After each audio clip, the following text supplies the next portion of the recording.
Welcome to the Oilers Live podcast. I'm Michael. I'm your host. I've got as my guest tonight Hart, who is the creator of Puckpedia, which you can find at puckpedia.com. And also you can find him on Twitter at Puckpedia. Thanks for joining me, Hart. Thank you for having me. So, Hart, I've had a chance, obviously, before I had you on to have a look at your website, Puckpedia.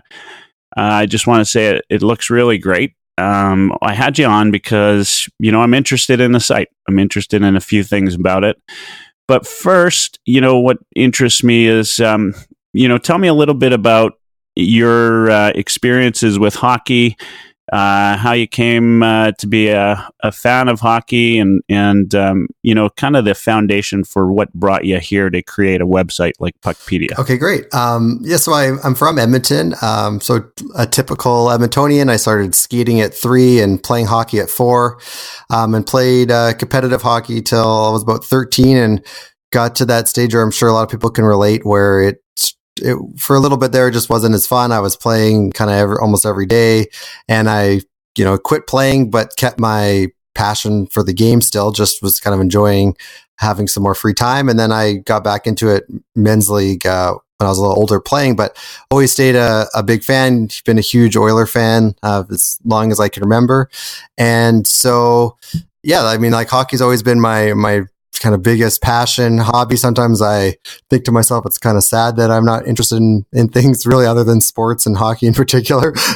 But that's really what I've always loved. And I'm kind of a numbers guy, and I've always liked to analyze things and go on the internet and look up information. And basically, I wanted to do a couple things. I wanted to have a site that would be good for me, like as a fan. I kind of built the site that I thought I would like to use. Mm-hmm. And so even if nobody else uses it, at least, I could use it. And, two, I've spent so much time, watching hockey, reading about hockey, listening about hockey. I thought, well, let's try and, work a little bit in hockey or turn it into something that's not just, only me consuming, but also putting something out there and see if other people want to consume it the same way as me. So that, led me to starting Puckpedia. Well, that's awesome. I think, you sound like every sort of Edmontonian kid that grew up, and as you said, I similar story to myself, playing hockey from a young age and getting back into it quite a bit as an adult playing men's league. I love the site, so I've been to it. Thank you. And for those of you listening that haven't been to puckpedia.com yet, I suggest you get over to it. What I think some of the things that kind of interest me, right? And there's obviously a ton of good sites out there now. What was it like? Was there something you've got a lot of information here that you could find on Cap Friendly. You've got some information you can find on Roster Resource. There's some new things on here. What was it? What are a couple things on there that you thought, hey, I'm not getting this from what's out there today? Like what's new and exciting about Puckpedia? Good question. Yeah. So first off is, just like most fans, there's a lot of really good sites out there. And I would be flipping between all these different sites, and I have a million different windows open and kind of flipping. I'd hear about a potential, trade or someone that the Oilers were interested in, or just a trade rumor. And I'd go to one place to see their stats, one place to see their contract, go to another place to see, where they were drafted, who they've been traded for, another place to see their advanced stats. And I thought, well, it'd be nice to just have this all in one place, as well as see the latest news and everything. Cause it's actually could be, if you want to stay up on everything, it can be kind of stressful, like flipping between every place, and you're refreshing a bunch of different, you're refreshing the TSN app and Twitter and all these different places. And I wanted to have one place that had it all.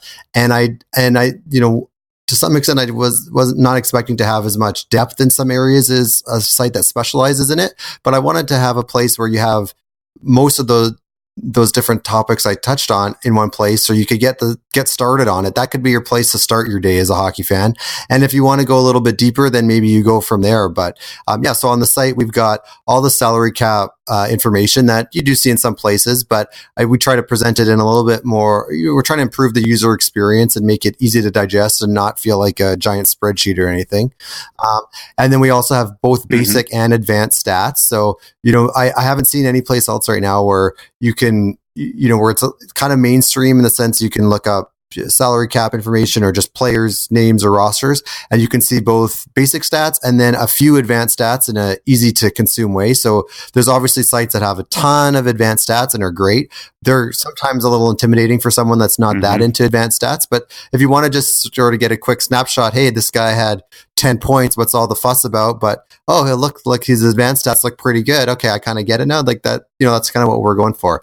And then if, we also want to have that experience of seeing all the transaction history. So, I'm sure similar, you go on some sites, or even if you go on Wikipedia, you start reading one article, you click on a link, and next thing you know, you started reading about the new Star Wars movie, and 2 hours later you're reading about the history of Japan or something, right? So we kind of wanted to have that experience where you could click through transactions and different things that have happened and kind of lose a bunch of time and not have to leave the site at all. And then the other thing that I think is actually interesting and a lot of people have been enjoying so far is we have all the contracts associated to the agents. So we show all the clients that each agent represents, and then we can see a leaderboard of all the money that some agents, all the money that the agents have on the book. So, when you see things like just recently, there was an article that Artemi Panarin's agent was talking about how, he doesn't necessarily, nothing against Columbus, but he doesn't necessarily want to play his whole career there.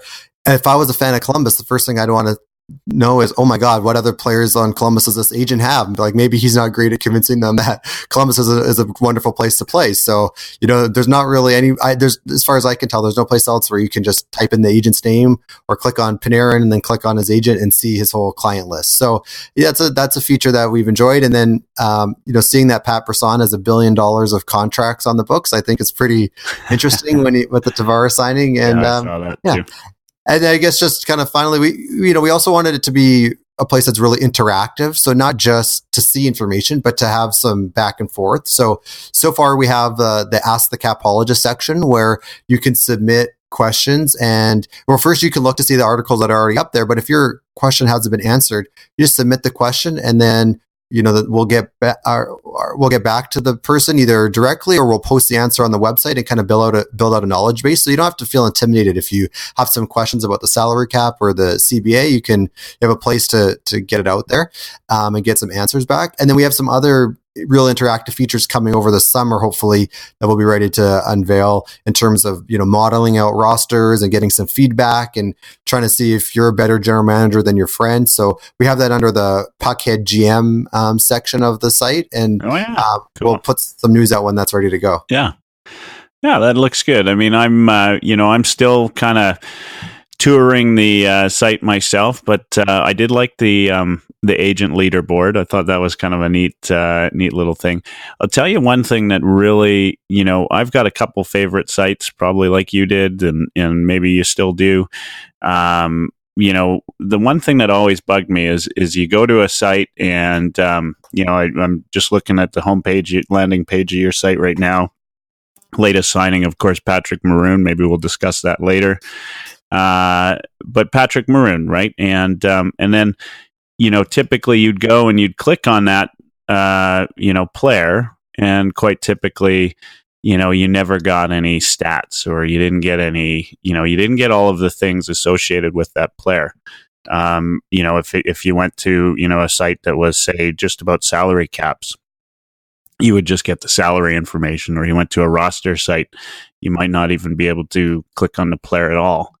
I really appreciate this aspect of it. We're so used to clicking through now to get more information and dive deeper that you've really accomplished that. So good job on that. Oh, thank you so much. And yeah, that's exactly it. That was the point. Have one place where you can get most of what you're looking for and not have to try a bunch of different sites or try to remember what's the best site for that aspect. So yeah, you you see the latest signing, or you just use the search bar and type in the player's name, and you should be able to get pretty much anything you're looking for: his stats, advanced stats, his career earnings, when he's a free agent, how far into his contract he is, all the years of his contract. So thanks. That's what we're going for.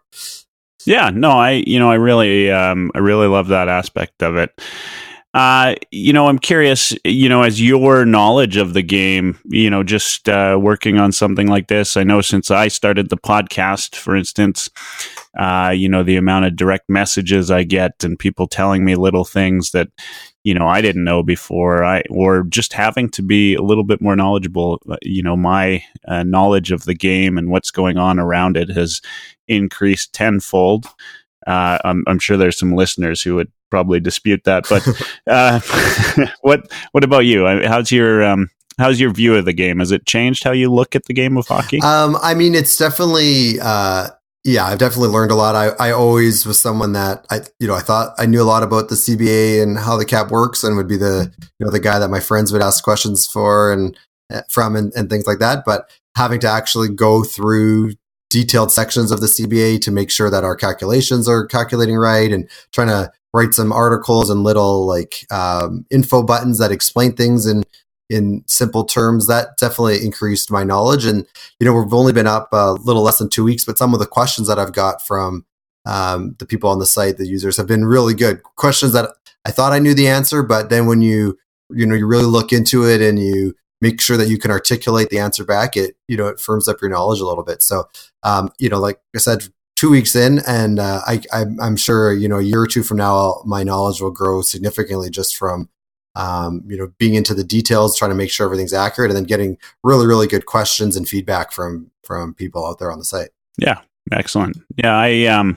There's, one of the things that I noticed the other day, looking at it, that I really liked is if you go into the team section and say you pick the Edmonton Oilers, beside our logo, you get, how many Stanley Cups the teams have won, and the year. I really like that little graphic. I've gone back and forth between the Oilers and Flames a few times just to kind of see they've only got one cup and you've got 5. How long has this been in the making? Well, the idea is probably a couple of years in the making, just in my head, daydreaming. We really got started in development in the end of the summer. We were trying to launch, well in advance of the trade deadline, and we ended up launching June 29th. So these kind of things obviously take a lot longer. Yeah. And, you mentioned like a little feature like the Stanley Cups. I mean, that's been one of the things that has been fun about the site, but has also been kind of challenging is, all of us working on it, we're obviously huge fans, and we're building it to suit the things that we think are cool and interesting. And you end up just every time you're on the site for a few seconds, you just come up with new ideas and new little features, new little ways of displaying things that you think would be really cool. So, we're trying to get a big part of the site done. The next thing we know, we had this idea about Stanley Cups and a couple other little things, and 2 weeks have passed, and we really haven't, we put some cool little features like that, but we have, it was hard to progress through development. So, now that we have it up and running, certainly basically every day we've still made tweaks. There's little features that we want to change, little things that we want to add. So, if you, every time you come, especially over this summer, I'm sure you'll notice little tweaks and things that have been different. So one of the things that we added sort of late was on all the team pages, there's a voices to follow, or voices of the game section. And we really wanted to have in there, again, is if you're a fan and you don't want to go through Twitter or go through all the apps, go to the Oilers page, see what a couple of the key voices are saying from their Twitter feed, all populated there. Or if you're you want to get some more information, we have another listing of some of the best voices to follow for that team.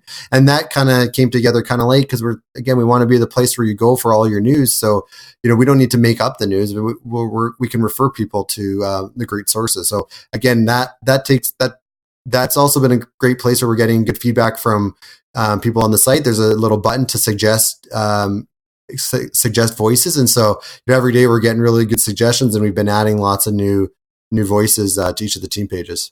Yeah, excellent. Yeah, that I noticed that too. That's a great little feature. What about if there's features? There's a couple things I thought of that would look great on the site. Where would people go? How would they suggest a feature for you? So there's a few different buttons on the site to submit feedback, but you can also just email info@puckpedia.com, or you can just write on to the Twitter account at Puckpedia. The feedback is really appreciated. And, this site is obviously for fans, and it's only going to be successful and popular if fans are really enjoying it. And so, kind of crowdsourcing the ideas is really what we're looking for in terms of the knowledge base of capology questions, and then also different features and tweaks. And, if people spot anything that needs to be updated, let us know, info@puckpedia.com or at Puckpedia on Twitter, or click some of the submit buttons on the site. Yeah, excellent. Okay. So you've mentioned, a couple times, so how many people are involved in putting Puckpedia out? Well, it sounds good to say we and make it sound like there's a big, huge, office full of people. But no, it's myself, and then there's a developer who's done all the heavy lifting. I'll give him a little shout out, Chris. He's worked night and day, sometimes like 22-hour days working on this. And he's had a couple people on his team from time to time helping. And then we've had a couple other friends and family helping out, especially keeping up with all the contract entry and around July 1st, and just making sure everything's updated and kind of validating and checking. Mm-hmm. So, we've got, pretty much 3 sort of on the team, and then a few other friends and family helping out as needed. Yeah, I think with any endeavor like this, family is definitely one of the big things that whether they're helping just by being there and supportive, or waiting for you to be done whatever it is you're doing that particular evening, certainly. Yeah, I've got a very supportive and helpful wife who thought she had heard all she wanted to hear about hockey, and then the last couple of months is knee deep in contracts and CBA rules and stuff that she didn't think she'd ever be an expert in. Oh, well, that's great. That's great. What, as you've put this together, I mean, what's been the most surprising thing to you? I kind of gave you a couple questions. This is not one that I kind of fed you with before, but what's been a big surprise for you about Puckpedia, or, any information that you've learned?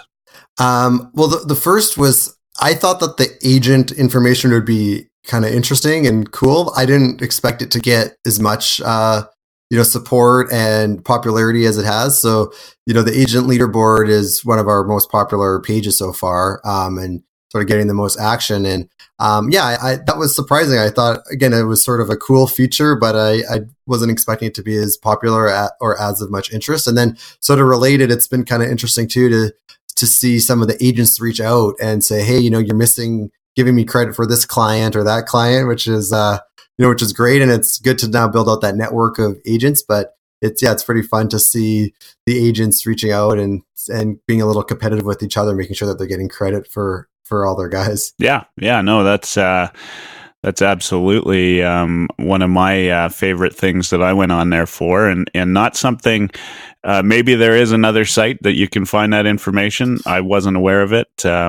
And you know what? Now I don't need to go. If there is, right. I know exactly where I can go for that information. And the support from the fans out there and some of the media people has been quite surprising in a good way. We're hoping to get out there and get the word out, and have some writers and media people retweet us and use us in articles, but the kind words and the support and the hockey community, as a fan and listening to podcasts and reading stuff and being on Twitter, you see that the hockey community is really supportive and really encouraging. But now sort of feeling like I'm a part of it, and with the site, it's great to enjoy that, and just seeing all the words of encouragement from people. It's really appreciated. So these types of sites and this type of effort, takes time, and obviously, in the background, there's bills to be paid. Sometimes they're not huge, but they are still bills. What kind of things can people do to support you? I see, on the bottom, there's a link to NHL tickets. Is there some of those things. That is there a way for folks to support you somehow? Well, to start with, the best way to support us is to go to the site, follow us on Twitter, write about us in articles or message boards or anything, just to help get the word out and sort of build up the following. That would be a huge, huge help. And then, you see there's a couple of spots on there for tickets and apparel. And, we have plans to integrate that in a, sort of unintrusive way and to not distract, but just to allow fans, hey, if you're on the, you're on the Oilers page and you see in a non-distracting way, a jersey or a deal on a hat or maybe tickets to the game with an offer, sort of integrate that. And so we have some plans for that, but the key, just like anything, is just make the site great and build up a following. So tell your friends, tell your coworkers, tell people that aren't your friends, and help get the word out. That's what people can do. Yeah, well, for sure. And just happy to have you on as, a fellow Oiler fan who's done something great for the hockey community. I think that this is right now. It's got a lot of the things that I found sort of lacking on a lot of the pages that I visit today. Offline, I'm going to give you a couple of things I would love to see on there. And if you ever get those in there, it would be perfect. But it's pretty darn near close. And there's things I didn't, like the agent leaderboard that I didn't even think I was interested in. But that's a great feature. I look forward to seeing the discussion board and some of the other things that come out of this. And of course, as people go to, ask the capologist, questions, you're going to get a lot of great new content too as that goes on. Yeah, exactly. And, right now we're sort of in the off-season mode where people are interested in signings and things like that. And we're also excited to see, we'll have some changes when the season starts, with some latest injury news. So again, keeping with trying to be the ultimate source and the one place to go. If you want to see the latest injury news, that'll all be up there, and as well as game previews and some scores. So it'll change a little bit, sort of from an off-season mode to an in-season mode. And there should be lots of new things happening all the time. And so keep those suggestions coming. And we're kind of chipping away at getting to make it as good as possible every day. Yeah, excellent. So we're going to end the first segment here. Anything that you want to, when we get back, we're going to discuss some Oilers hockey as a couple of Oilers fans. But before we go on, is there anything that you want to say about Puckpedia before we finish this first segment? Well, thank you for having me on and giving me a chance to talk about it. I think it comes across. I'm obviously really passionate about it, and we're trying to have a site that hockey fans would enjoy and find as a valuable resource. So yeah, please check it out and share it and help us get the word out. And I'm excited to talk about the Oilers, trying to on Twitter and everything, trying to not make it so obvious I'm a Oilers fan, because we want to be a little bit unbiased and neutral. So we'll keep that amongst the Oilers fans listening to this. But I can't wait to talk about my favorite team that gives me a lot of anxiety at times. Well, as you're aware, there are a ton of Oiler fans out there, so they will be among, I'm sure, a large part of the percentage of folks that go to your site. So for those that are listening tonight, you can go to Puckpedia, that's Pedia, puckpedia.com. That's where you'll find the site. It is really easy to navigate on. So just go there right now, have a look. You're going to find everything you want as you click around. If you click on a player's name, you can see some advanced stats. You can see their salary information. You go to teams, you can see things like injury reports, and it looks like results will be available once the new season starts. You can also find Hart and his team on Twitter at Puckpedia. Any other places that they can find you right now? Or I guess the the email is info@puckpedia.com. We'll have Facebook and LinkedIn, Instagram coming up here in the next few days. And just searching for Puckpedia. Excellent. Okay, and this is where we'll end the first segment. Thank you. Oilers Live Podcast. Welcome back to Oilers Live Podcast. I've got as my guest today Hart from Puckpedia.com. Thanks again for joining me, Hart. Yeah, great to be here. So, as this is an Oilers podcast, I think it makes sense that we discuss some Oilers hockey. And you've listened to my podcast, I think, at least one episode anyway. And so you know that I'm a little bit bullish on the Oilers' chances this year. But I understand that you're not. And so that's probably as good a place as any. Anything specific about the Oilers this year that you think, I mean, where would you start? Where's probably the biggest negative for you? Okay, this yes, I listened, and you guys were quite optimistic, and I was kind of banging the tables. So this is my chance to respond. So I'll start by saying I'm a huge Oiler fan. I want them to succeed. I get more pleasure out of them winning than most things, but this is my biggest issue right now. So everyone's saying it was a decent offseason, but that's only because we're just so relieved that the general manager didn't make a terrible trade like that. What bothers me is our standard is so low that is, because we finally went through a summer without an absolutely catastrophic trade. That's why we feel like, the team's it wasn't so bad of an offseason. Like, the team missed the playoffs by a whole bunch. And what have they done to get better? They got a fourth line center and a third line winger. That's if you look at it objectively from a different team, like, would you say this team really did something to get better? Like, not really. But the only reason why we think that it wasn't a bad offseason is just because we didn't do anything incredibly ridiculous. So I get that line of thinking. And you know what? This is great because I truly, what's crazy is in the time that I've done this podcast, I don't have many people that disagree with me. And so, maybe that's a product of the people I ask to be on the pod. I don't know, but I'm happy to have a dissenting view. So that's great. As they say, on a lot of radio programs, it makes for better radio when there's two people who don't agree. So maybe it makes for a better podcast. So now, on to this. Now, here's the way I look at it. I completely agree that there's a bar that has been set with Peter Chiarelli in terms of some of the trades and moves that he's made. And you can't, there's no Oilers fan, love or hate Peter Chiarelli, that can say that some of those trades were remotely good.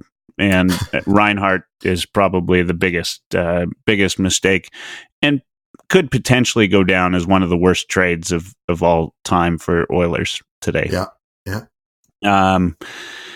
So there's the Reinhart trade. Now, there's a lot of things in my mind that Peter Chiarelli has done really well. One of them, in whether you say it's him or maybe it's Keith Gretzky or whoever you want to give the credit to, but I would suggest to you prior to his tenure with the team that our prospect depth was limited, to say the least. In fact, that's what he inherited. And I think in the time, I want you to disagree with me if at some point when I'm done here. But I think at the time when he came in, now he's grown that. We've got some great prospects in the system. Some lesser known names that were drafted in the 4th, 5th round. Like the Maximovs, the Ostap Safins, the even the pickups on some of the trades like Cooper Marody and some of these guys that are in the system now. And we've got, we're building a depth of a foundation that really makes a good team. The kind of team that, I hesitate to say this because I'm not comparing the Oilers to it, but the kind of the team that Detroit had for years, which was, a team built up on prospects and developed that way. Something that we've been, very short on. Now, so that's one thing. The other thing is, 2 years ago when we did go to the playoffs, right? We were expected to be there. I think we weren't expected to do as well as we did that year, but we did do quite well, and we made it there. And during that off season, all of the pundits, all of the experts, including myself, and I'm far from being an expert or a pundit, thought that the Oilers were at least, in the mention of Stanley Cup. And then, of course, the season started and it went all to shit, and we didn't even make the playoffs. So my thought to you is this: which team is the real Oilers team? Is it the Oilers team that made the playoffs, or the Oilers team that didn't make the playoffs, or is it something in between?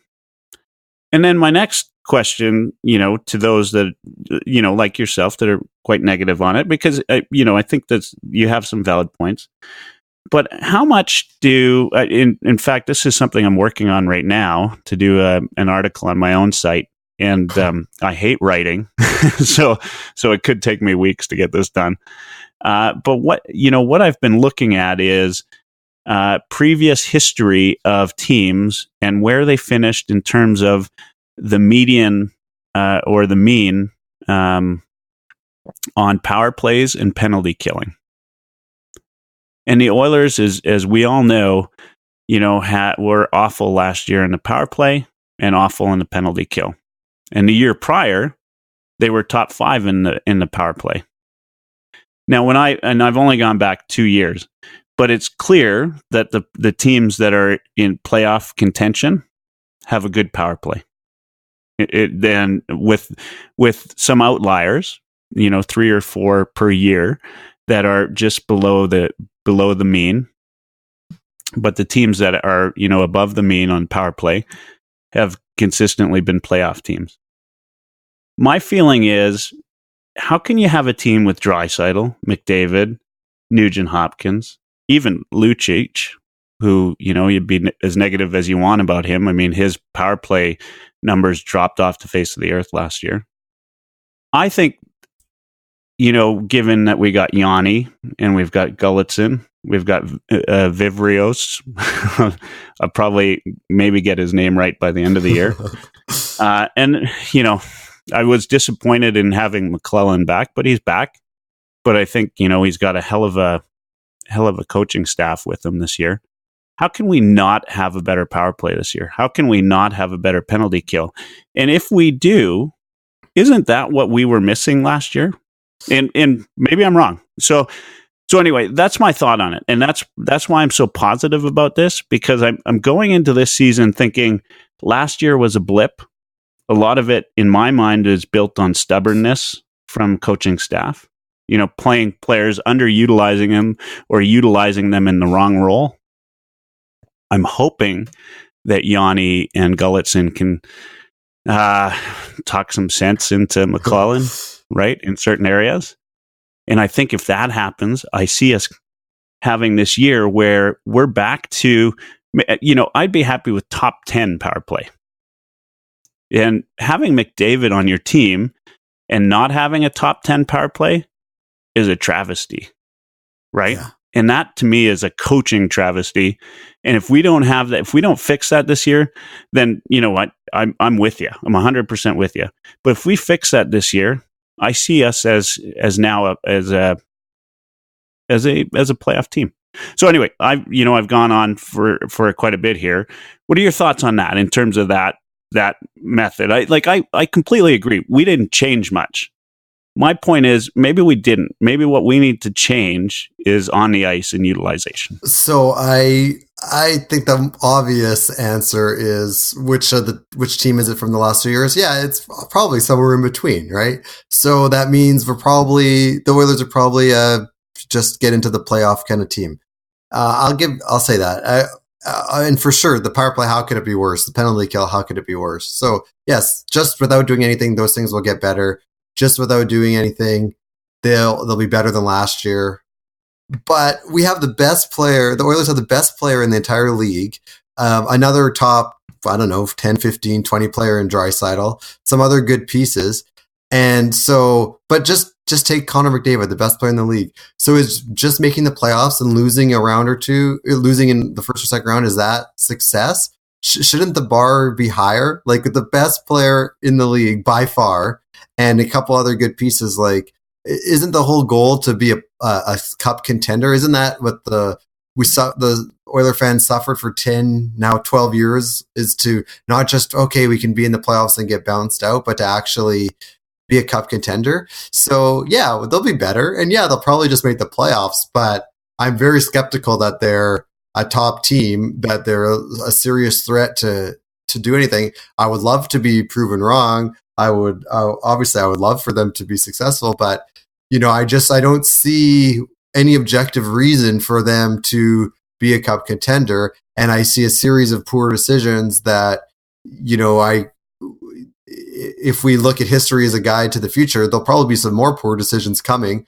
And, you mentioned some prospects, and yeah, those seem like nice prospects, but I would challenge you, go look at all 30 other teams. You'll probably find some nice prospects like that. Like, everyone gets to draft. Everyone gets, usually 7 picks a year. Everyone's going to have some decent picks. The fact that for years the Oilers really had absolutely nothing coming through, that's remarkable that they could draft that poorly. So yeah, it's better, but I don't think the Oilers drafting is the best. Is it top 5, top 10? I don't know. Like, I'd say, can we say it's maybe half, middle of the pack? Okay, that's okay. But I still haven't seen, wake me up when some of these guys play in the NHL and are impact players. Like, when's the last guy that was a non-first round pick that really had an impact? And I don't think a fourth liner, third liner is really impact. Like, Clefbaum, is that the best draft? All right, that was a first rounder, actually. So tell me, think of a guy that's playing meaningful minutes on the Oilers that wasn't a first round pick. So yeah, they're better drafting, but again, I don't think it's that much any different than the average team that could probably just pick from Bob McKenzie's list and get a few guys. And the bar before Chiarelli was, is also, it's the same thing. We suffer from the low expectations. Like, before Chiarelli, the only general manager that hadn't played for the Oilers since Glenn Sather was Tambellini.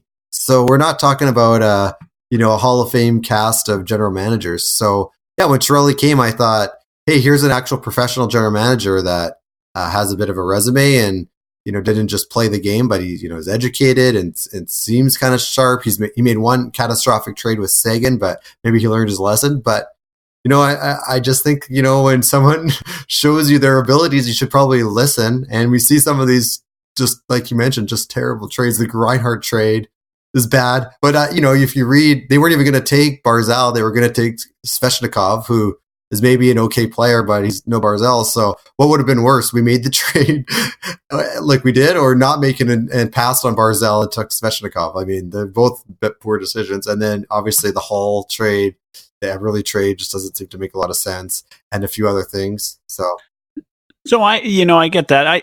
So the Eberle trade, I always take offense to, because I didn't have a problem with that one. The problem that I did have with the Eberle trade was what didn't happen after the fact. Right. I mean, it was clearly a salary dump. It wasn't ever meant to be a like for like. Right. It was meant to open up some cap space. And, I think the biggest sort of downside of the Eberle trade was that nothing happened because of it. And I suspect that, Chiarelli and team and whoever, is helping making the decisions didn't expect that the injury to Sekera would hurt as much as it did to the team. Yeah, who would think? Someone in their 30s with a major knee surgery would have trouble getting back up to speed. Yeah, hard. Well, it wasn't that. It wasn't that. But what I felt was that they didn't think, they figured that they could get by until he got back in the lineup.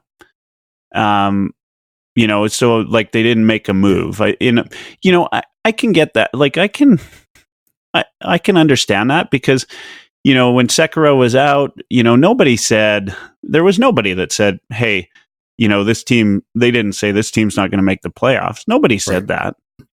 And so everybody thought that, everybody would pick up the thing. We didn't expect Clefbaum to get injured. We didn't expect there were some injury problems and the like.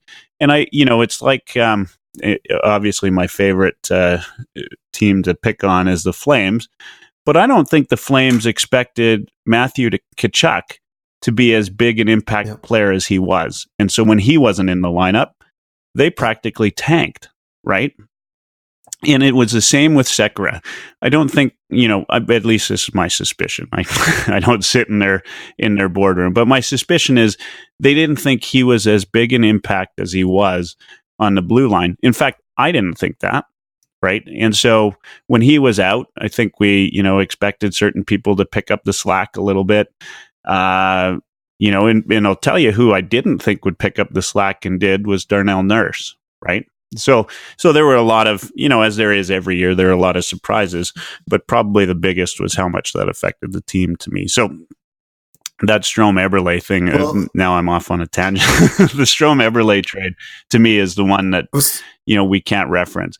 The Reinhart one was awful. I think there's nobody that, and, it was a chance, right? Like, obviously, probably the worst chance. Like, it's so unfathomable that it still surprises me. I do, also, I mean, who knows? Barzal, like we're talking about drafting, you don't know that Barzal is going to be, if anybody had expected him to be that, he would have went first overall, right? Not first, but, but, I mean, he would have gone higher than he did. One of the, players that, I suspect might be the Barzal of this year's draft is Kravtsov, right? Yeah. And then the Taylor Hall trade for Larson, I mean, that one, to me is sort of the funny one with the folks that out there that hate Chiarelli, because when Larson was kicking ass on the point, and he was a clear welcome addition to the team during that first year, there weren't a lot of people, there were a lot of who's Hall people, right? And then when Hall, and then Hall does what Hall does and ends up, going on the 20 plus game point scoring streak and winning the Hart, that's when it really sort of can't believe you made that trade. Now, there were a lot of people that couldn't believe it when it happened. I think I'm starting to sound like a Chiarelli apologist. I want you to know that I'm not, right. Like but for me, like I do believe that he can take this team to the next level, and I think we need to have some patience with him. And the Chiarelli, the Hall for Larson trade, to me, that was a case of can't win. Right? Like everybody knew Hall was on the out, right? It was, I mean, everybody had reported about it. In my mind, if and I do a lot of negotiation myself, if that kind of thing happens and a guy calls me up and says, I want your best player, I say, no, you get who I give you, because I know you have to make this trade, right? I know you need a right shot defenseman, right? And so, Chiarelli and Keith Gretzky, they go through their Rolodex and they start thinking about right shot defensemen that they think can make an impact on the team. And they played against Larson, obviously, being from the East. And they said, here's a guy, right? And we think he's available, and we think New Jersey will make that trade. Let's try to get Larson and a pick. We'll make the call. Obviously, as I said, right, they knew Chiarelli's on the ropes. He can't, he's got no chips to play with, right? Like everybody and their uncle knew he was trading Hall that summer, right? I don't know. That's kind of the way I look at it. Whether it's right or wrong, I probably, if I was in Chiarelli's shoes, I would have played a little bit more hard line. I mean, everybody's seen those videos of him and that. Videos, yeah. But you know what? if you look back, I mean, the team that Chiarelli put together was Boston, right? And he won a cup there, and there's been success in Boston. Was it by luck, or did he have a good team around him like Keith Gretzky and some other folks? I don't know. That's my thought. What's your thoughts? Okay. Let's go. Let's start with Hall Larson. Okay, I like Larson. Good defenseman. It's just about value. At the time, Hall was still arguably a top 5 left winger, so say a top 10 winger in the league. And what was Larson? The 50th best defenseman, right? 60th best defenseman. It's about value. Like why was Hall burning a hole in the team's pocket? Why do they have to move him? He was really, really good player. All the nonsense about attitude stuff, I think, is just a way of trying to put lipstick on a pig of the trade after the fact. Why did he have to trade? If you really like Larson, give up something less than Hall for him, or get him and something else back. Or if you really want to trade Hall for a defenseman, just get a better defenseman. Again, I like Larson. There's obviously way better defensemen in the league than him. So just get equivalent value, right? That to me was always the issue. I didn't mind Larson. I love that he plays physical and a great defenseman, and there is still room for that in the game. I totally agree. It wasn't equivalent value. And if you really need to move Hall, get some equivalent value back. And then it's kind of related, like the Eberle Strome. So I know it's your podcast and you said we can't talk about it, but I'll ask for a special dispensation. No, we can definitely talk about it. Yeah, go for it. Look at the good general managers in the league, in really all sports. They use time to their advantage, right? They didn't have a cap crunch. If they wanted to make the move and then do something with Eberle, right? Like look at what Tampa Bay's doing, loading up with good players, and then still trying to get Erik Karlsson, and they'll figure it out after. They'll make a move to dump salary after they've got the deal in their hand, ready to go, either right a second before or the second after. Look at Toronto. They signed Tavares and they said, no, we'll keep these guys, our core. We'll figure it out later. So if he moved, okay, I get it. You need to drop salary. You're not going to get equivalent back, but you're getting back some cap space. Okay. Do that when you have the other move either about to be done or done, and now you're trying to drop the salary. Like if they made that move this summer, where they have McDavid's contract coming into place, like, okay, I get it. You have to get under the salary cap now. Like that, the current roster just isn't going to fit. I get it. So can I ask you something? Yeah. And sorry to cut you off. After Eberle and the playoffs, right? Yeah. Like, was not the general consensus that the Oilers had to move Eberle? I mean, and Chiarelli would be the first to tell you that if you listen to the fans, you're going to be a fan, right? But if I'm on Twitter or wherever, if we go back during the playoffs, I mean, people were screaming for his head, right? Like he was not the most he wasn't. He became popular again once he got traded for Strome. Yeah, it's like all of a sudden, we're back to being Eberle fans because we traded him for Strome. Yeah, but there were, I heard maybe one or two people who were kind of, enamored by Eberle before. Was it just because of the value of the contract, or like the value for value trade, or where were these Eberle fans during the playoffs? That's fair point. So again, I'll go back to my point. So then make that other move to use that cap space. Do something with that cap space. If you don't have something to do with it, your team is not better trading Eberle for Strome. Yeah, Eberle didn't perform how you wanted in a pretty small sample size, but still, okay, you want to move on? Okay, so get equivalent value back. And if you can't because you're trying to drop salary, then do it at the same time. Do it in conjunction, right? But otherwise, just hang on to him. You needed some scoring. And even if you think he disappears in the playoffs, you still got to score in the regular season to make the playoffs. And I mean, the guy was a legend for Canada at the World Juniors all those years. It's a pretty small sample size to say he's terrible in the playoffs, just like it's a small sample size to say that Draisaitl is like the greatest playoff performer ever. Like it was 2 rounds. It's just like what we talked about the Oilers. There's probably somewhere in between. Draisaitl is probably not going to be as good in the playoffs the rest of his career, and Eberle's probably not going to be as bad, right? So it's just to me about like the good general managers use time to their advantage. They don't get themselves forced into a corner. It's just so that's it's to me it's all related. They didn't have to drop cap space because they didn't have another move, and they didn't have to move Hall, for the 50th best defenseman, just because like they needed a better defenseman. Like, and so to me, those are my beefs. Thank you for letting me get them off my chest. I imagine there are, some folks that probably stopped listening to my podcast at some point because I'm not, super anti Chiarelli and I'm not, so I'm sure there are folks that are listening right now or that will be listening that, are going to say, man, finally somebody, that Hart guy, he knows what he's talking about. And maybe Michael will hear him out. That Chiarelli, everything's not been bad. He's made a few good moves. It's just the catastrophic errors that frustrate me. And then you look at this season, like they didn't make the playoffs.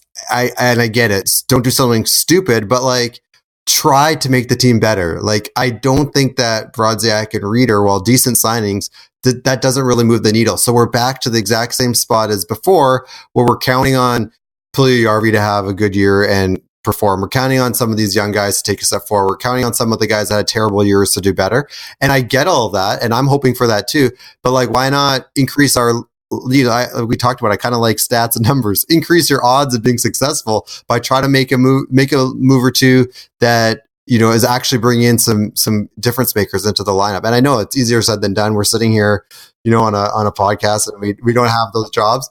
But you look around the league at some of the teams that need to improve. Like, look what St. Louis did, right? They had no real caps. They didn't have a lot of cap space, and they made a whole bunch of moves, and that's a much, much better team, right? Like, there's teams that went out there and they made some moves, and who knows, the summer's not over. Maybe there'll be some trades. Maybe they'll do something. And I certainly don't think there was the free agents out there that, like, I didn't really see any contracts and think, oh, the Oilers should have given that guy that contract. Some of them I'm thinking that looks like a contract we might have given. Thank God that was someone else that gave it, right? So, it wasn't the free agent class, and the trade market, it looks like it has been kind of locked up. So look, maybe there were no other options, but in order for me to feel as optimistic as you, I would have liked to see, a top 4 or 5 defensemen, added, or a top 6 forward added, and they didn't do that. So to me, it's hard to, other than just some regression back to being somewhere between the last 2 years, I don't see how they're going to be a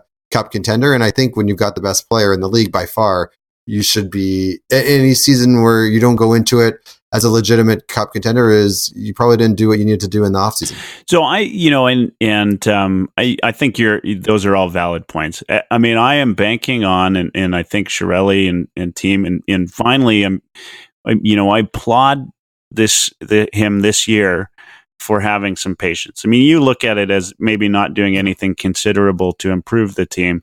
I look at it a little bit differently in that I feel that there's a lot left to get out of these players that we haven't seen yet, and that there's still underneath that terribly underperforming team last year. There's still a playoff team that can make a run in the playoffs. And, some of that is, a healthy Clefbaum this year, a healthy Sekera. I think that the draft had a tremendous amount to do with what was or wasn't done. I think, obviously, as it's been so laid out, the cap crunch that the Oilers have found themselves in, has created some areas. If you'll recall, just before Christmas, the Oilers went on a bit of a run when they finally put Draisaitl on his own line, and Connor McDavid on the top line. That wasn't done enough, right, throughout the year. I think all of these things put together, and an off season of meetings between general manager and coach and new coaching staff. I'm hoping that they outline a plan, because when I look at this team, I see a really good team. Like, I see a team that I would assemble and put together and hope goes on a long run in the playoffs. This is where we differ. I actually see this more as the first year of the 2 years. with a couple of key, ingredients, coaching staff upgraded. There's a couple areas where, I think maybe we're too dependent on, and we'll probably agree on this. So one of the things that I hesitate with is Puljärvi, right? Are we going to see him be, have the year where he pops, or is he more Yakupov than, what, right? Like what is he, right? We don't really know. Kajula is another one that, we just don't know, right? And there's a lot of talk today as Patrick Maroon was signed for 1.75.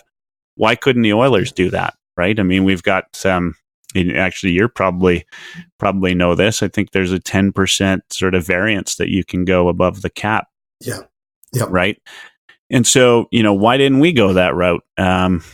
And we got Kajula, like we're paying more for Kajula, if I'm not mistaken, right? Or $1.5 million for Kajula. Yes. Or we're paying more for Tobias Reeder, right? Yep. So why didn't we do that? I would tell you that we've got Lucic, right? So you pick one or the other. We're more or less stuck with Lucic. That's in your line of thinking, the Lucic contract as well is one of those big bad mistakes that Chiarelli made. Yeah. So here's my feeling on it is this is a team that I like. I like the makeup of this team. If we get the coaching and, we're not saddled with the same injuries we were last year, I'm bullish on what they're going to do this year. Also, goaltending last year was horrendous. When we had Brossoit in net, that poor guy, like his confidence went the way of Salo, right? Like after the Olympics, I'm pretty much go to every Battle of Alberta game, whether it's in Edmonton or in Calgary. And actually, I do go to every Battle of Alberta game. I was at the one in Calgary where we were up. I don't remember. Felt like 7 or 8-0, and then all of a sudden, in the final minute, it was 7-6. Right? Do we have another year in front of us where Cam Talbot is letting every first shot in? Right? Like so many things went wrong with this team. It's like Carlson for Vegas. Is he going to have another 40-goal season? It's not going to happen, right? Like we're going to be better just by, that all that shit can't go wrong again. And then if all that shit doesn't go wrong again, plus we got a power play and we've got a penalty kill, that's my feeling. I think there's probably some people that banging on their desk saying, hey, that guy's got it right. And then as soon as you say something, there's like, yeah, that Hart, he knows more. He knows more about what he's talking about. This is the curse of being an Oilers fan right now is we don't know what we have. So you mentioned the cap crunch. I didn't want to talk about that because that's another part that I find frustrating. So I'll give all the listeners some homework. Go on the puckpedia.com and go to the Oilers team page and just go through the list there of all the Oilers players and the contracts and just kind of, mark down which ones do you think are appropriate cap hit for that player or good value. So like which ones are okay or good value versus bad value, right? But the Oilers don't have too many that are, where they're paying the appropriate price or good value. They've got a few bad value ones, right? And some of it isn't by a lot. Like Chris Russell is a perfectly fine defenseman. Is he a $4 million defenseman? Probably not. 2.5, 2 million. Okay. So there's $1.5 million, right? You're paying 2.5 million for a backup goalie who played 4 games in the NHL years ago. Meanwhile, Colorado signed a guy with better numbers in the KHL to $690,000 a year. Who's going to be better? Maybe Koskinen, but is he the difference between 2.5 million and 690,000 better? Like, I don't know. You buy out Eric Greiba it's going to cost $300,000 a year this year, next year. Is that a big deal? Like, not a lot, but every little bit counts when you're tied up against the cap. They could have sent him to the minors and it would have been no cap hit. It would have been done, in 1 year. Same with the Pouliot buyout, right? They buy him out with all those years left. He was making $4 million. he signed for like $1 million. You couldn't have retained half his salary and got someone and throw in like a 5th round pick and get someone to take him for $2 million. So now you have a $2 million cap hit for just, the 2 years that were left instead of 4 years of a buyout. Like just little decisions all throughout the roster get us to this cap crunch. If they had, I'm looking right now with the roster of 21 players, they've got 5 million cap space and they have to sign Nurse and maybe pay another guy $1 million. So that they're pretty much capped out, right? If you go through that roster and you just undo a couple of those kind of questionable decisions and you get another 3 million of cap space there, like, okay, maybe they could have gone and got maybe it was a James Neal or someone else, an actual top 6 winger or another top 4 defenseman, right? It's all those little decisions throughout led us to this cap crunch. And I have a real problem with teams that miss the playoffs by a lot being like up against the cap. Like, how is Detroit almost up against the cap? And how are the Oilers like up against the cap? I get why good teams are up against the cap because they have good players making a lot of money. So, that's the homework. Go through the Oilers roster and then compare that to some other rosters and just count up how many guys the Oilers have that are, decent deals versus other teams. So I don't disagree with you on that. I completely look at that and I say, yes, we pay more. I've always looked at that and maybe I'm wrong, but I've always thought the Oilers will always pay a premium for players, right? Because as much as we love our hometown, right, as an NHL player making millions of dollars, how much do you want to spend a winter in Edmonton, right? So, rather than Los Angeles or Florida or, do we get Lucic for less? Do we get the Tavares discount because he's going to go play for his home team?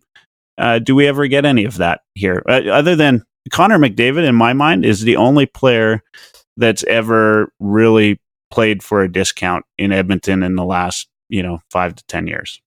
So you think there were teams offering Chris Russell like 4 years at, let's say, 3.75? So that's why the Oilers had to go up to 4. I suspect that if Chris Russell is going to, if you want Chris Russell, right? Maybe Chris Russell is a bad example. I don't know, but there are some people who love him, some people that hate him. I'm kind of in between on him. He does some things well. I don't have a huge problem with him. But I do think, in the overall scheme of things, I think the Oilers there's a premium, right? Maybe I'm wrong. Do you think that exists or am I wrong? Do you think Lucic was going to play for Edmonton for less money than what he signed for? I think there's probably some validity to that. So if you're the general manager, think about that and pay that premium for your top guys. That's kind of where teams go wrong in the NHL is they pay the middle class too much, right? Pay the premium for the top guys. They're the ones that really move the needle. And so if you can't get your Chris Russell, who you think is maybe your number 4 or 5 defenseman for $4 million, okay, so let him go and get overpay a guy that should make $1 million, pay him 1.75. So now at least you're not overpaying by a couple $1 million. You're overpaying by less than $1 million, right? Like pay that money. So Draisaitl, you think you have to pay a little bit more for? Okay, well he really moves the needle. Yeah. By the way, I think the Draisaitl deal is good. I don't mind that at all. So I think you're right. There's probably something to that. So, but use that and make good decisions based on that, right? Don't overpay everybody. Just overpay the top guys, and then use your money wisely on other guys, right? Yeah. I mean, you're right. I think we're a long ways off in terms of where we feel the team is, probably. But one of the things I do. As much as I've defended Chiarelli tonight on a few different things, do I think he's the best negotiator out there? No, I think he could be better. I think Oilers fans were probably quite happy when Garth Snow got shown the door in New York. I think that there's a lot of things he could do better. What I do, the one thing that I'll always go back to with him, and why I'm glad they kept him this year. I know that because I kind of feel, as even though I've defended him a lot tonight, I do feel like he's not done the best job in his role. I also, though, there's two things. One is, I did a tweet earlier this year when two trades were made, one between Edmonton and I'm trying to remember who now. But if you went on to the other team's Twitter, you found them, completely going off on their general manager on why would they make that trade.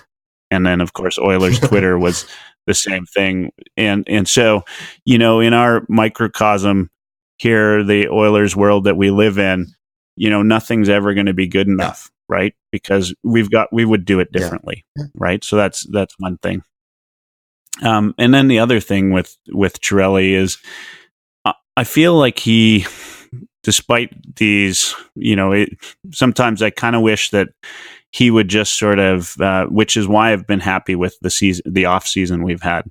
I wish he would just tone down what he's trying to do in terms of making these movements and trades, and focus on what I think he does really well. And we don't necessarily agree on this one either, though, but is build a foundation of a team and have, what he's doing, moving, what's his name, to the coach of the Bakersfield team, Woodcroft. Yeah. And, building this coaching staff, I'm not a huge McClellan fan, but in my mind is one of the best coaching staffs in the league now. He's building what I hope anyway is a solid foundation for a team that will have future success. Now, if we could get through, and that's a problem. If we can get through the contracts, then I think there's some light at the end of the tunnel. It may all be for naught anyway, because if he doesn't have a successful year this year, I would suggest there's no hope that he's back. He might not even make it to mid-season if they're not looking like a playoff team by. Well, this will be his fourth year. I think he probably signed a 4 or 5 year deal, and I doubt he got an extension, right? So I think this is probably do or die. And hey, I'll give him credit. A lot of general managers facing that kind of pressure and on the hot seat would have made some real short-term, short-sighted decisions, and he didn't do that, and that probably is hard. And anybody with a job, if you think your job's on the line, it's hard not to just act out of your own self-interest. So, I do appreciate that he didn't make any short-sighted moves so far. The summer's not over yet, but I appreciate that he didn't do that. And yeah, he's in a tough spot, and maybe couldn't have been done any better. Maybe there weren't trades out there. It's easy for us to say, make trades, do something.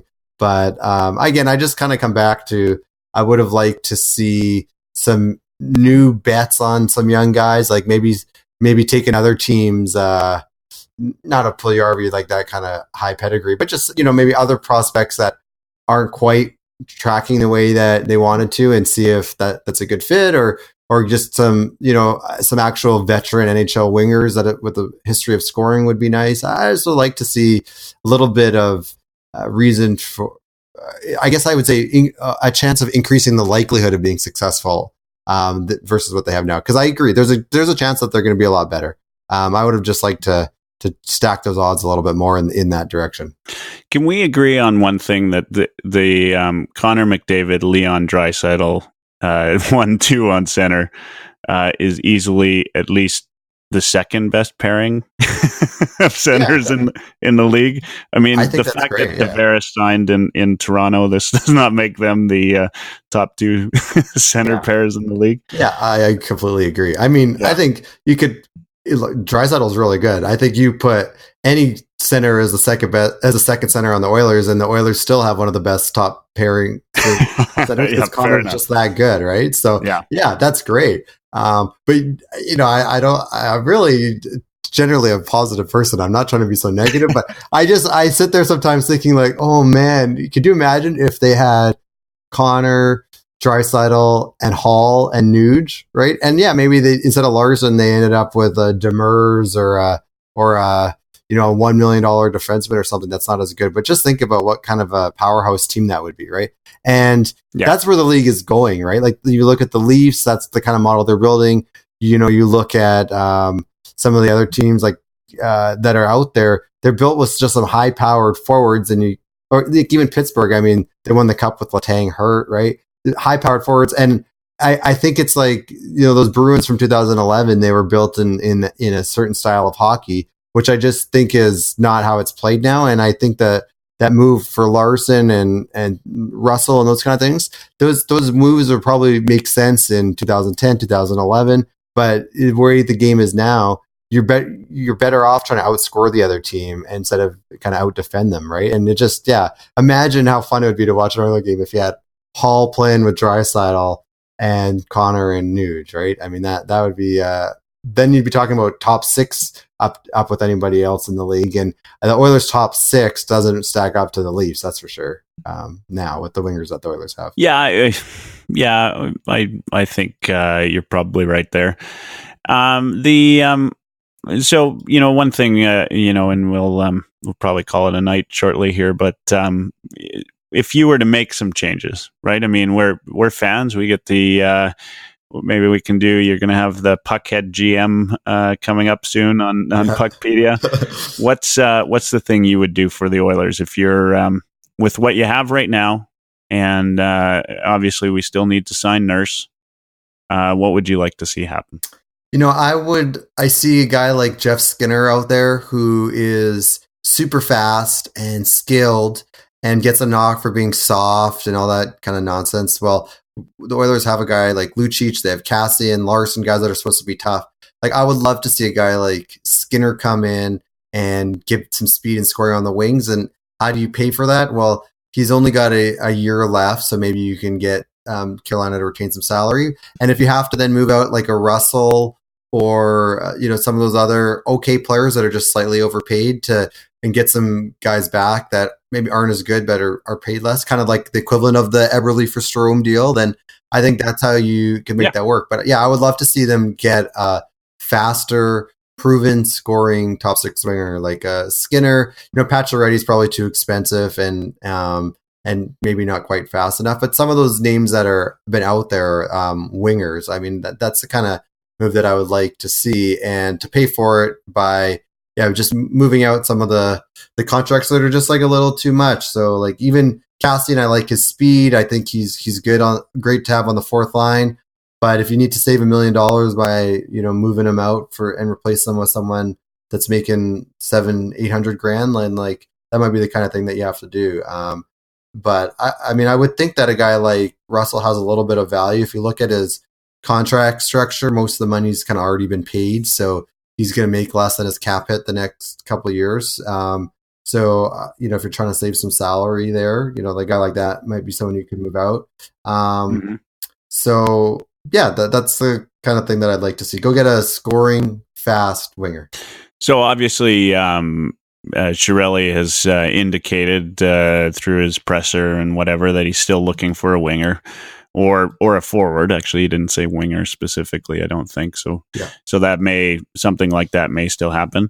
Another question I have for you, because it's popular and trending, is do you think Lucic starts this season as an Oiler? Do you think there's any truth to Saravelli or any of these guys talking about him? I think there's probably truth to the fact that he wants out and the Oilers would like to move him out. Like, you can look at it objectively, like, he's probably not having much fun in Edmonton, with the contract and the expectations and everything. So why wouldn't you want to move? And obviously you think the Oilers would want to move him. So I think that part's true.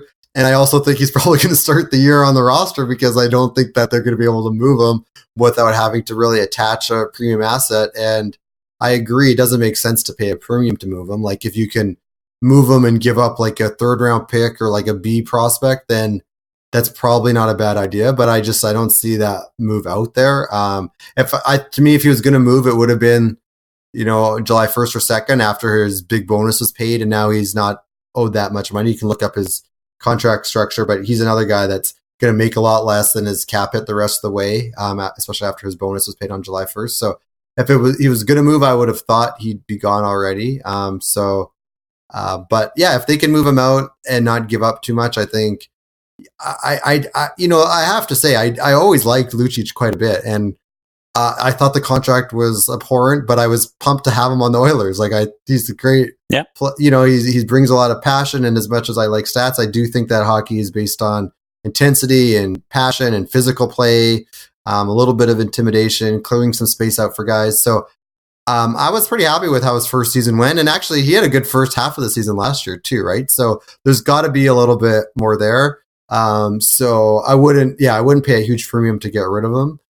So that's why I think he'll probably be there. And the big concern for me is, what if he has the same year or worse? Then you'll never be able to move him, and his contract's buyout proof, and now you're really stuck. So while there's some hope that he has some room for improvement this year, this might be the time to move him, and you might have to just kind of plug your nose and do it and give up something a little bit more than you'd want to. But I think that's kind of the catch-22 right now. So I think, and you brought up Neil because he signed with Calgary. Yeah. What was interesting is Dirtbag Donnie, who actually I've never had on the show. We had him on the live broadcast over the draft, but he's on Late Night with the Oil Night all the time. He and SPR do their 1-2, and he did a tweet, and over the last 2 seasons, James Neal and Lucic, I think, were a point difference, and of course that includes the fact that Lucic had a terrible second half of the season. The thoughts on that?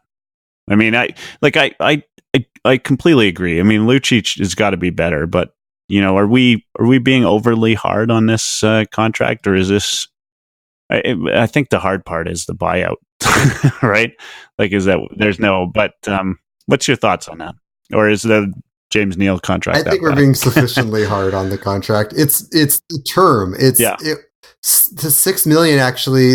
Okay, I get it. He's got a track record. The economy of the NHL is messed up. You're paying for guys because they get to free agency in their mid to late 20s, you're paying for them after their best years are behind them. So yeah, you're always overpaying for an unrestricted free agent. So the $6 million doesn't bother me, but it's the 7 years. If he had 2 years left on his deal, because it was a 4 or 5 year deal instead of 7, it wouldn't be as catastrophic. You could either feel like, okay, we can try to make it work, or his trade value would be a little bit higher because it wouldn't feel like that big of an albatross, but it was always the term, right?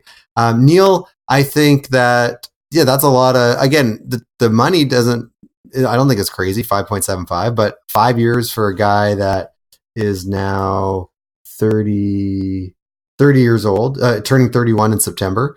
That, again, that's just way too much term. But I mean, he had 20, the last few years, 25 goals, 23 goals, 31 goals. I mean, I don't see Lucic having that kind of output. And he's a little bit faster too, right? So they're about the same age. I certainly would expect Neil to outperform Lucic for the next couple of years, but but maybe not by a ton. And maybe that's why the cap hit is about the same. It's just the term, I think, is for either one doesn't make a lot of sense. Yeah, I think we totally agree on this. I think the Lucic salary, obviously, or the contract is horrendous, just in how it was built. Which is maybe the hard part. Paying $6 million a season may have been good. It's just building it to be buyout proof. Has really locked this team in, and it was a big gamble.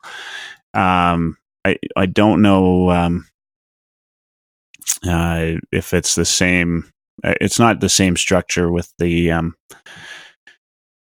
James Neal contract, I don't think. And if I go on your website and look at it, it doesn't look like there's any clauses that kick in after any particular years, so they can always find a way to move them out, no problem. Yeah, exactly.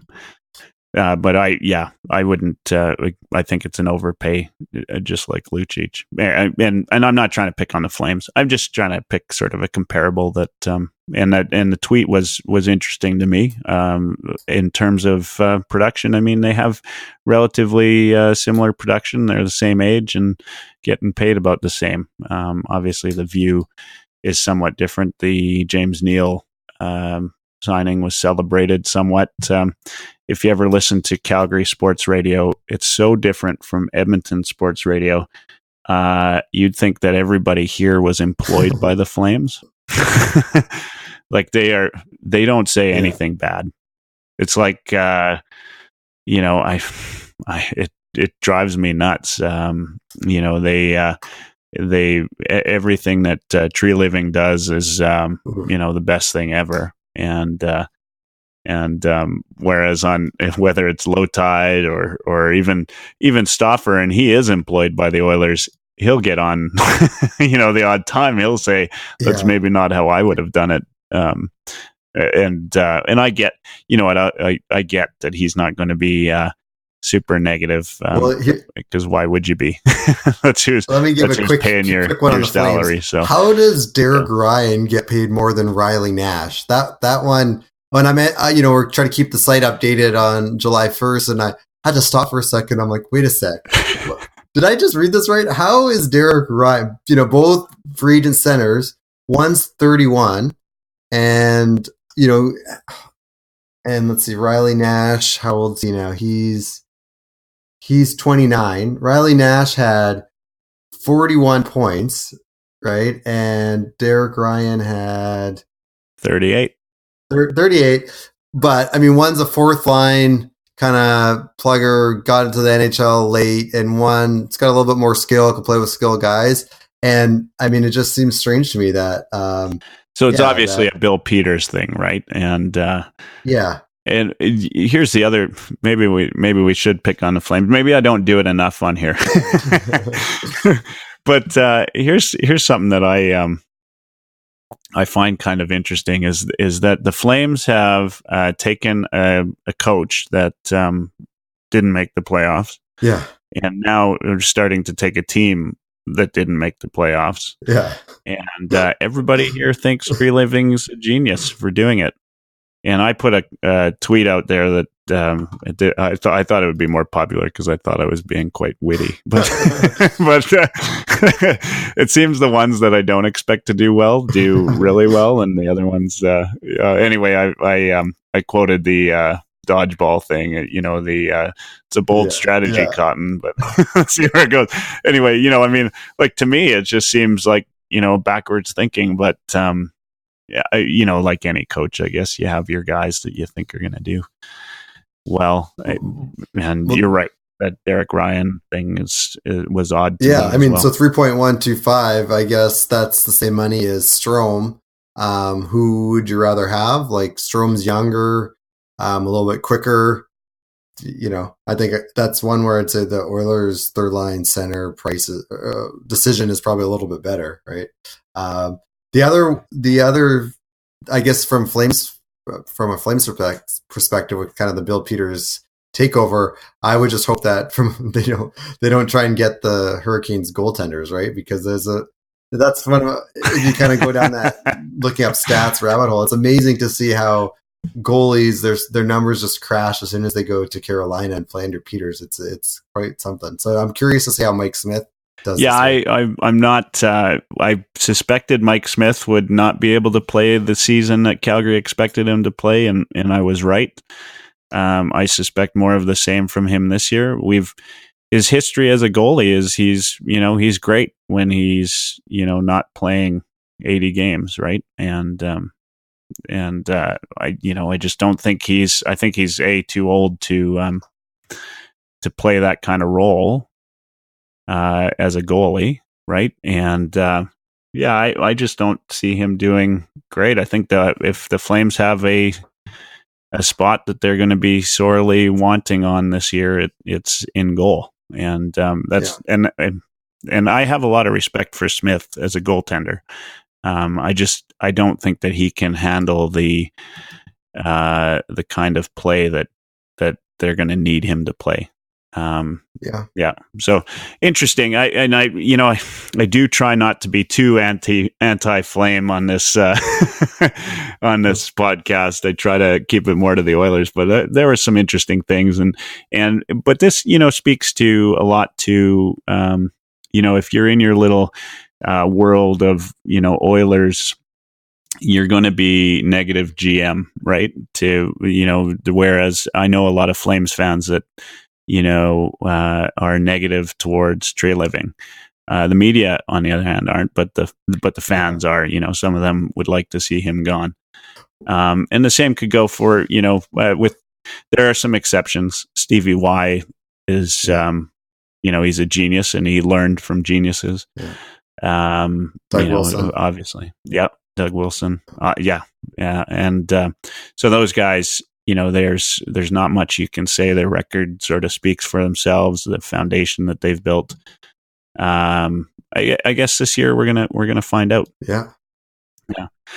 Before we go for the night, any last thoughts? Maybe a last plug for Puckpedia or anything you want to add? Yeah, check out puckpedia.com. I think came up with a good homework assignment for the listeners. Go through and look at teams and see what contracts you think are good value versus not good value. It's kind of fun to compare that amongst teams. And I think this discussion that we had is really why it's fun to be a sports fan, because everyone thinks that they could do a better job than their team's general manager for the most part. It's funny because it's not like you go to the doctor and think, hey, I could do a better job at being a doctor than this guy. But with the sports fan, you always think you can do a better job than the general manager. And again, that's kind of what went into the site like Puckpedia with, with the salary cap. It's not so much to just say what players are better than others. Their contracts are just as important as the actual player and their output. So you kind of have to know the salary cap impact to make those moves in your head and tell your friends what, if it was a good deal or a bad deal. You got to know what the salary cap and all the contract issues were. So the site's a good place to do that. And when we have the Puckhead GM feature up, it'll be a good place to get a little bit of feedback on the rosters that you make. So I hope everybody checks it out. And this was therapeutic. Thanks for letting me get a lot of my Oiler thoughts off my chest. Well, I am, and I'm definitely genuine in saying this. I'm happy to have a dissenting view from my own. It's good. I have a hard time arguing. Because all of your arguments make perfect sense, and a lot of mine are based on hope and speculation. So let's I'm going to stick with hope and speculation and hope the Oilers through this off season have a good year. I think we all hope for the same thing, which is playoffs. Too, definitely. Yeah. Thanks so much for being on. Again, for everybody listening, go to puckpedia.com. It's an absolutely fantastic site. And as a matter of fact, numerous times during our last hour here, I was referencing some things off of the Puckpedia site. So I'm starting to get into the site, and I said this before, I'll say it again. The one thing, it seems so simple, but just being able to click on a player and dial down into all those little things, whether it's contracts or, even, looking at the Lucic contract and seeing the clauses there versus the clauses that don't kick in on the James Neal contract. Those little things are all, things that us armchair GMs love to talk about and discuss. And then, of course, hopefully soon we're going to get our own chance to be a GM. That's right. Looking forward to that. So have a great night. Thanks again for joining. Great. Thanks so much for having me.